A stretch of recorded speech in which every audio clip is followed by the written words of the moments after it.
Ladies, can I take you to the video of epic proportions? No, but COD Gameplay can, and he will. And I will too. So will you?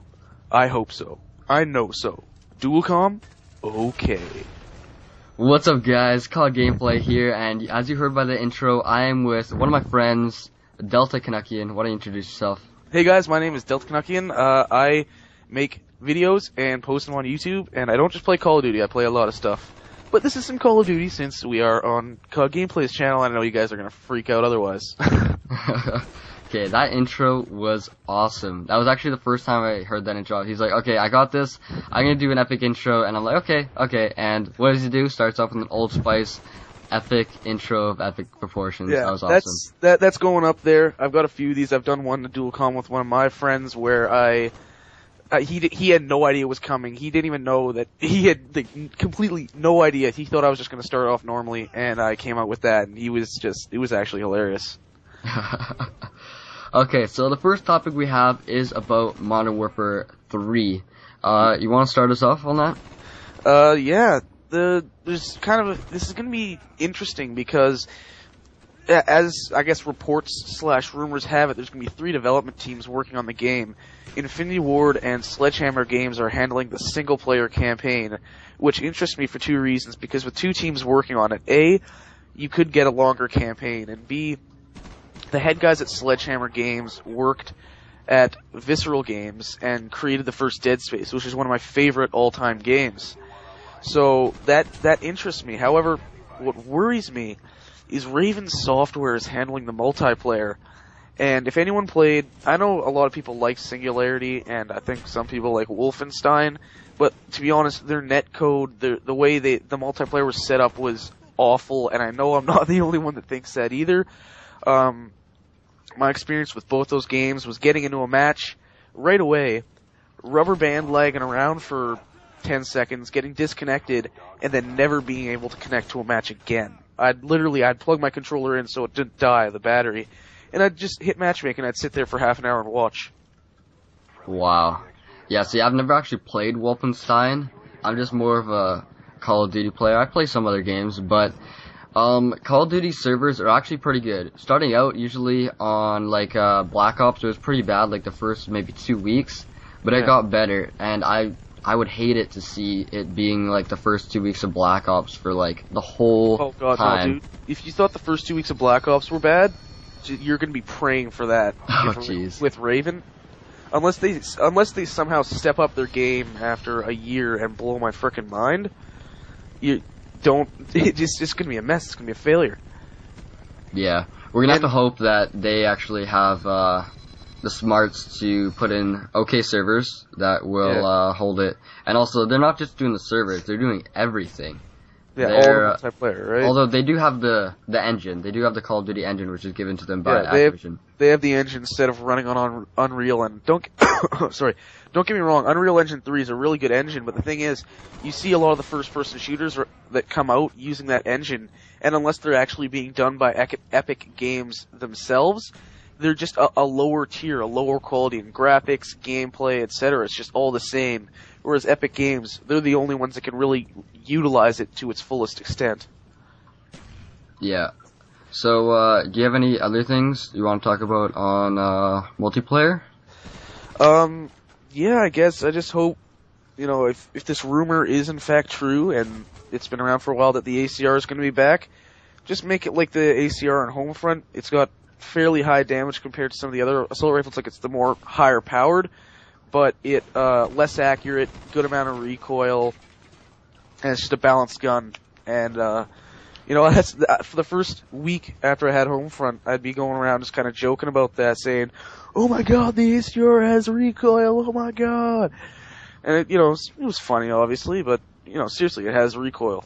So that's one thing. They're gonna have to make it balance between guns, but then again, balance between guns does not make a perfect, amazing game because of Black Ops is a perfect example of that. Yeah, but I think it's a damn near perfectly balanced game, and Ghost is a little iffy, but think about this Go play. Hell, I might even say the cloak, the Marksman's Cloak in Killzone is worse, and God, the cloak in Crisis is. Don't even get me started on that. Please don't. Yeah, I'm hoping that they come out with a lot of guns, because guns are things that get me to keep on playing, because I always like using different guns. I don't like using the same guns over and over, so hopefully they come out with lots of guns, and hopefully the graphics are up to par with Black Ops and Modern Warfare 2. If they aren't, so be it, but I'd rather have better gameplay than better graphics, in my opinion. Yeah, well, there's a fine line. If you can have like kind of lower graphics than other games, but you have to keep it at a certain point just so it's on par with others. And as you know, it's going right now. We're switching into another gameplay since we're talking for a while. You know, it's just a thing where you have to have that balance. And like you were saying with Black Ops, we got, you know, it's almost a perfectly balanced game, and I'm repeating myself, but you have to have some of that fun factor. Like, I rag on Modern Warfare 2 all the time, but I go back in, and I've been playing it just in full parties in Search and Destroy. And you have so much fun just screwing around, right? And I think the big thing they have to do is go back to how statistics were taken in COD 4 and World at War. You could only see people's statistics if A, they were on your friends list, and B, they were online, at least on the PS3. And what that happens is you don't have people thinking, oh, everyone can see my kill-death ratio, everyone can see my win-loss. Well, win-loss, nothing wrong with that. But my kill-death ratio, I have to sit and kill whore so it looks awesome. So when people look at me, like in the lobby, they'll be scared of me because I'm so good, right? Yeah, when I started out on Black Ops, I'm like, okay, I gotta get my KD up to like 2. I want to be awesome KD. I want to just like destroy. And now, honestly, I could give 2 shits about my KD. It was at 2.25 for some time, and then I just tried sniping, going like insane 360 no scopes, and now I think it's at like 2 exactly. I don't even care. Like, if your KD is 1, cool. If your KD is 4, good for you. But like, it's about having fun in the game, really. Yeah, that's the thing. It's got people caring way too much, and they rage because of that. And I know I rage because of that, because I don't rage on the old Call of Duties anymore. Because in Call of Duty, World at War, and COD 4, I never gave a shit about my stats in the first place. I'm rocking the .89 kill death on COD 4. But you just have so much fun, because that's not a worry. You're not thinking, oh shit, I need gameplay, I need to get this amazing kill, whatever. It's just like, go in, have fun. Like, if you guys go and check out my channel, you'll see coming up soon, I'm going to be posting Modern Warfare 2 videos, like 5 or 6 of them, live comm, open mic on Modern Warfare 2 Search and Destroy, where we're all running around with frickin' riot shields. Yeah, riot shields are absolutely amazing. But I think we've talked probably enough about multiplayer. What do you? Yeah. You're like the single player master. You're like the developer know-how. Yeah. You know everything. So, what about the single player? I haven't heard a ton about it, but you know a bit. The only thing I've really heard so far is that Modern Warfare 3 is actually going to be a prequel, and it's going to be following Ghost's storyline, which is kind of a positive and a negative. It's a positive because Ghost is a fan favorite. Everyone wants to see what's up with him.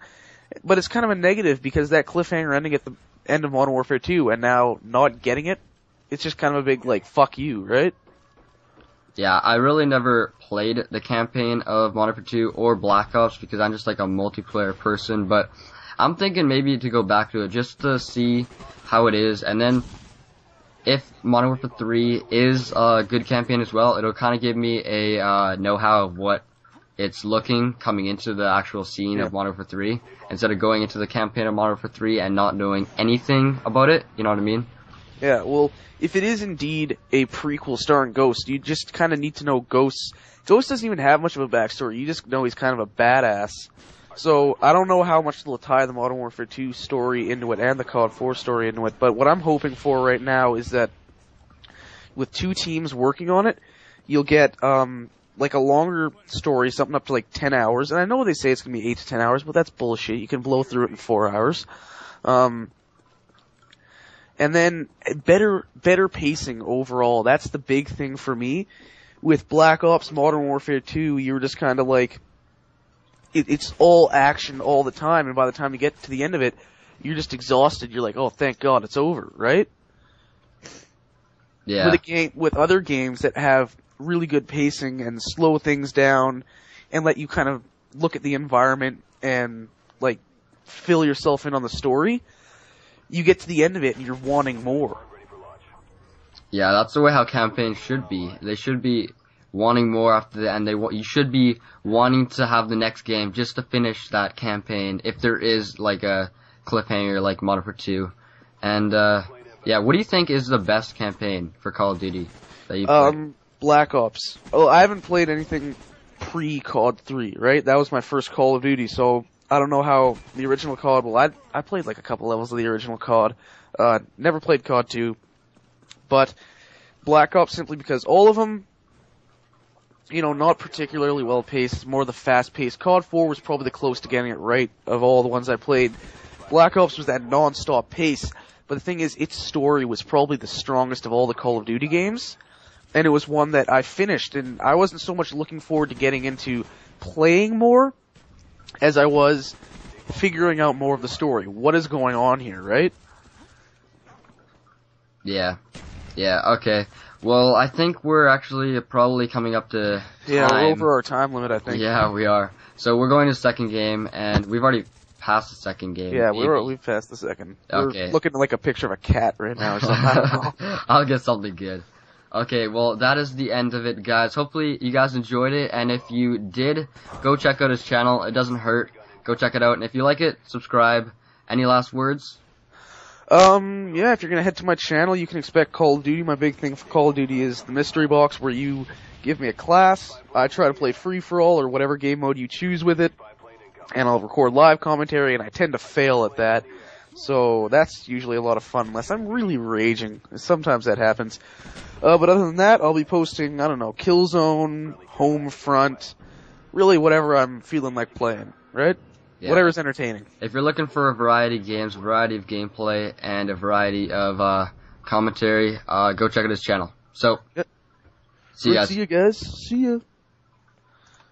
Woohoo. Yeah. That intro will make it alone.